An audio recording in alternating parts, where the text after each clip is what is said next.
बिस्मिल्लाहिर्रहमानिर्रहीम अस्सलाम वालेकुम डियर स्टूडेंट्स। आज के एमसीक्यूज़ है why endoplasmic reticulum not present in prokaryotic sales.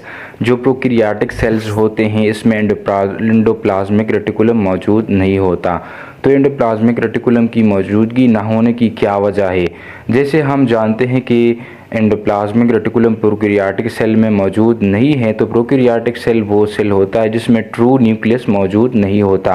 और दूसरी, जब हम यूकैरियोटिक और प्रोकैरियोटिक सेल में डिफरेंशिएशन करते हैं तो हम ये भी बात करते हैं कि प्रोकैरियोटिक सेल में मेम्ब्रेन बाउंडेड ऑर्गेनेली वो एब्सेंट है।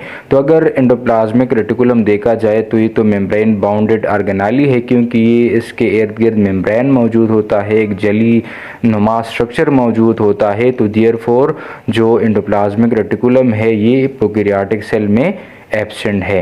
The endoplasmic reticulum absent in prokaryotic cells because of the endoplasmic reticulum act is a nuclear membrane। ये एक जस्ट लाइक न्यूक्लियर मेम्ब्रेन करता है। Somewhere so in prokaryotic cell is the nuclear membrane is not present. और जो prokaryotic cell होते हैं इसमें nuclear membrane absent होता है। That's why endoplasmic reticulum is also not present in prokaryotic cell. तो ये था आज का एमसीक्यूज। प्रोकैरियोटिक सेल के अंदर एंडोप्लाज्मिक रेटिकुलम मौजूद नहीं है।